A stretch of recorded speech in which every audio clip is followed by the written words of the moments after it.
cabinet secretaries. So there is a clear path for all of them to see, to follow, and to traverse. Thank you, sir. Ace Romero, Philippine Star. Secretary, good afternoon. Maaari bang humingi kami ng detalye bakit po si General Torre na 2-star general ang napili ng Pangulo bilang susunod na hepe ng PNP? Wala akong may bigay na detalye dyan. Ano? You know, the appointment of elements of the officers of the PNP, there has to be kept confidential. Okay? We should respect that confidentiality. But it's the President's discretion, which I consider to be absolute because he is actually the, well, you cannot consider that Commander-in-Chief kasi civilian yan, no?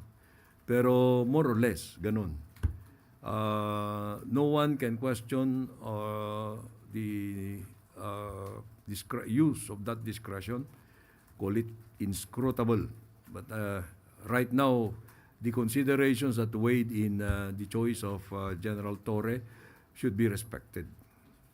Kasi he oversaw many high-profile operations including yung kay Pastor Kibuloy and then recently yung kay yung pag-aresto kay former President Duterte. May kinalaman po kaya yung naging handling niya ng mga ganong operations sa naging choice ng Pangulo? Hindi ko masasabi yan dahil alam mo si Presidente always demands performance. Kahit na ano yung pinagawa sa iyo, you must have you must exhibit some level, high degree level of performance. So maybe that is one.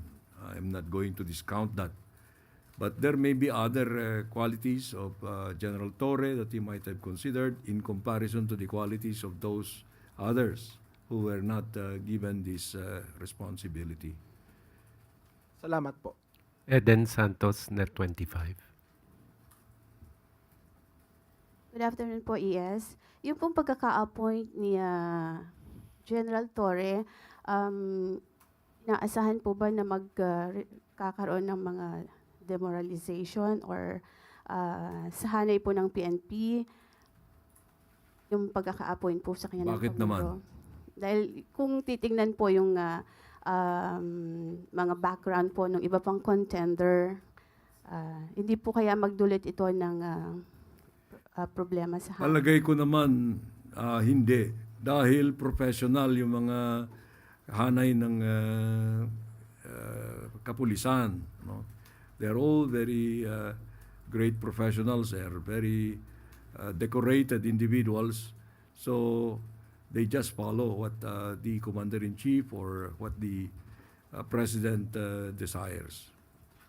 So hindi po naman ito reward sa kanya, another reward ng Pangulo yung kanyang Alam mo, lahat ng promotion reward yan, ano? But most promotions are given on merit. So let us assume that this was given on merit because, you know, it was not an easy decision on the part of the President. He considered, to my recollection, 5 names, no? And you must probably have an idea of who those 5 were. But as of this time, the decision was already made and it favored Police Major General Torre. By the time he accepts this appointment, he will have the 4 stars.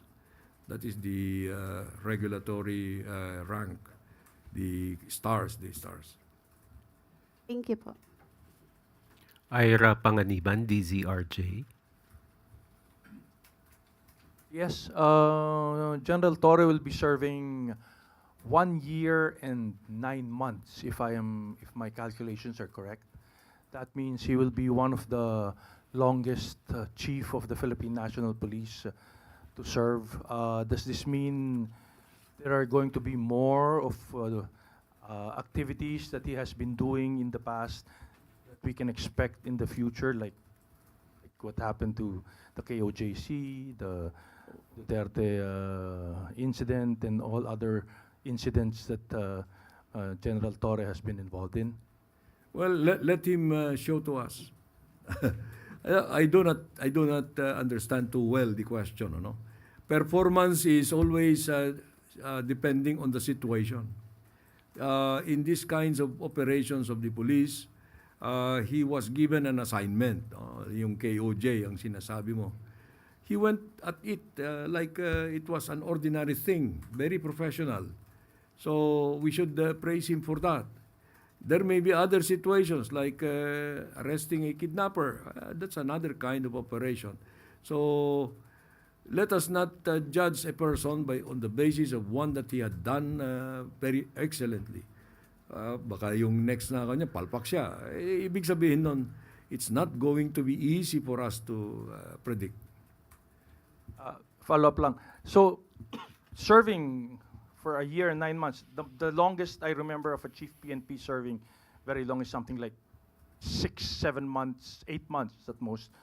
A year and 9 months. Does this mean better stability for the Philippine National Police, considering that you are going to have a chief that is going to serve for quite some time now, na matutuloy-tuloy yung mga proyekto nila? You know, look at it this way. No? All PNP chiefs serve at the pleasure of the president, whether they have a term or not. If the president wants to terminate them, he could do that. But let us just expect that General Torre will be there until the end. That's all I can say. Will be there performing his best until the end. Everybody of us would like to do that ourselves. Thank you, sir. Ivan Mayrina, GMA Integrated News. Yes, good afternoon. May we know the reason why the President accepted the resignation of CHED Chair Popoy de Vera? Well, as far as I know, no? Because the thinking of the President is his own thinking. As far as I know, although this is not the official reason, you know, si CHED Chair de Vera has been there for 2 terms na. Second term niya na ito. Maybe the President wanted to give a fresh start to the CHED. Or maybe there were other reasons. Hindi natin madi-discount that may factor dyan yung mga intramurals dun sa CHED. I do not know. I cannot particularize because I am just generally aware of those particulars. A collegial body like the CHED always comes under such pressure from within. No? But I'm not going to say that that was the reason. I'm just guessing that that played a lot in the replacement, acceptance of the resignation. Any more questions for the Executive Secretary? Christian Yusores. Sir, one last na lang po. Balikan ko lang po yung sa Solicitor General. Meron po bang initial na marching orders or instructions si President kay Attorney Berberabe as the new Solgen? Well, the best thing that I could say about this is she took her oath this morning already, and that is a very strong indication of confidence on the part of the President. I am not privy if the President and the new Solicitor General had any lengthy conversation on any marching orders. But it is expected that the new Solicitor General, being a brilliant and intellectual person, must have understood her clear task of defending the interests of the Philippine government. The Solicitor General is the statutory counsel of the Philippine government. And she must now stand equal to that job, to that responsibility. I expect no less from her, as the President certainly does. So we look forward to working with her. Vance Fernandez, Police Files.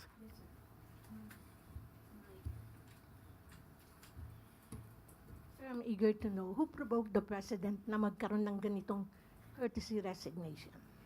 Yung provoke, yung Yes. results of the election. Sinong nag-ano? Wala. The President is a very spontaneous person. If you had observed him, he has never been confrontational. But, you know, he is a very sensitive person. Like all of us. So, when we are given a message from others, we react. Now, I think the President should be given that human side of the. This is his response to what he probably observed during the elections. We must deliver more. We must deliver more. So he is undergoing this performance check on all of us in the cabinet as well as in the positions of leadership in the agencies and offices. So that is how I see it. We know that the president is a soft-spoken. Kesa naman, sir, na mapapahiya na sisibakin na lang bigla, mas mabuting nangyaring ganitong yung courtesy resignation. Yes, the president is a very patient. Ayoko nang sabihin na tolerant. What we expect from him is his true self, showing of his true personality. He's very decisive. I will just tell you that. He's very decisive about things. He's very focused. And based on my working with him closely in the past 3 years, nearly 3 years na, he will never back down from any controversy. He confronts the controversy, not the person, the controversy. So I hope that answers your query. Once again, Eden Santos, Net 25. ES, hindi po hair follicle test ito, ES Yun lang pong kasi si General Torre po ay na-appoint na as PNP chief. How about yun pong courtesy resignation ng iba pang mga involved dun sa illegal arrest di umano ni dating Pangulong Rodrigo Duterte. Yung resignation po ni na DILG Secretary, DOJ Secretary Remullaz, are we expecting na sa mga susunod na araw ay meron na rin pong yung resulta? I do not like your qualification of the arrest as illegal. No? That is an opinionated statement made by somebody. I will not name who she is. But from our point of view, the arrest was perfectly legal according to according to international law. We have debated that in the public domain for a long time. But no one can tell me now that that was an illegal operation, procedure, or when these representatives of the executive were invited to the Senate investigation called by the Committee on Foreign Affairs, I immediately transmitted a letter telling the Senate President and the chairman of that committee that we are going to claim executive privilege for all the parts that are covered by executive privilege. They respected it, and if they concluded from there that the arrest was illegal, I cannot help them at all.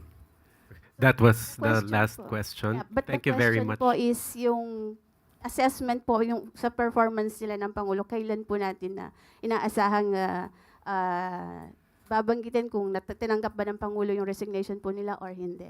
Sino sila? Si Secretary Boying Remullaz and Secretary Declined yung resignation niyan. Sino pa?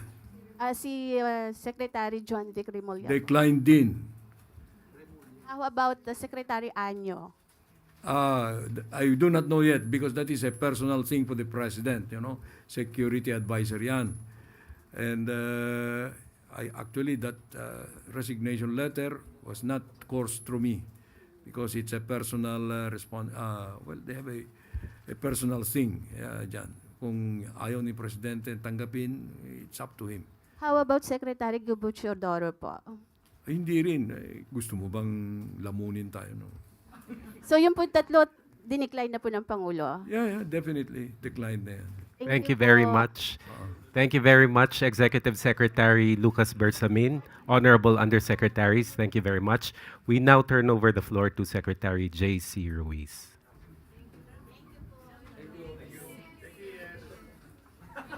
Thank you to the Malacanang Press Corps. And by the way, your IDs are ready.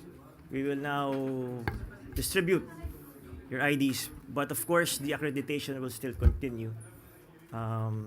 Ayusin na lang natin we'll talk about it. Mike? Sorry? Ah,